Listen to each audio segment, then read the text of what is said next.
From Brazil to Iran, thousands have gathered to show solidarity with U.S. protests over the killing of George Floyd. He died after a Minneapolis cop kneeled on his neck for nearly 9 minutes. The worldwide events echoed peaceful messages in support of the Black Lives Matter movement.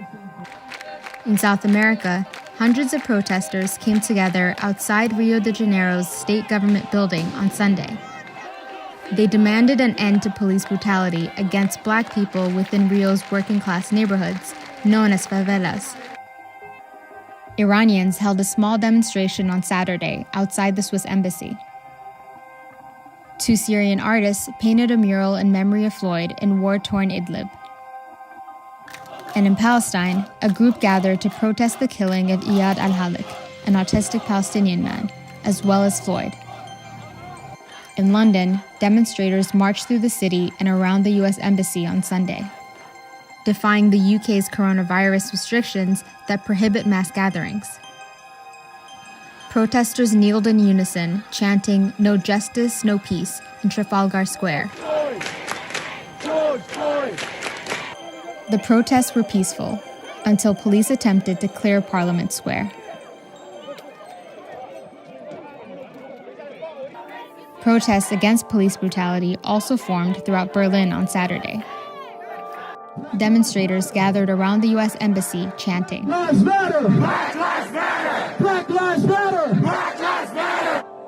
In Italy, Black Lives Matter protesters surrounded the U.S. consulate.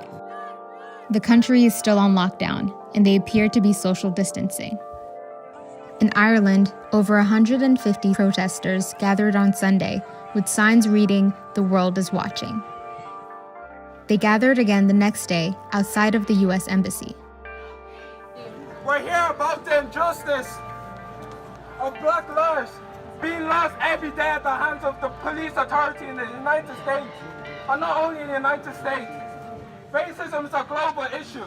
Protesters also called for an end to racism in Canada, where a recent police killing of a Black man and another death currently under investigation have inflamed tensions.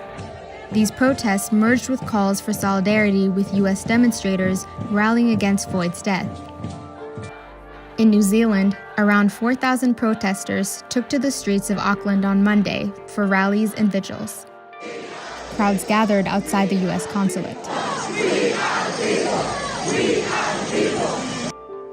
Protests demanding justice and an end to racist policing are expected to continue this week.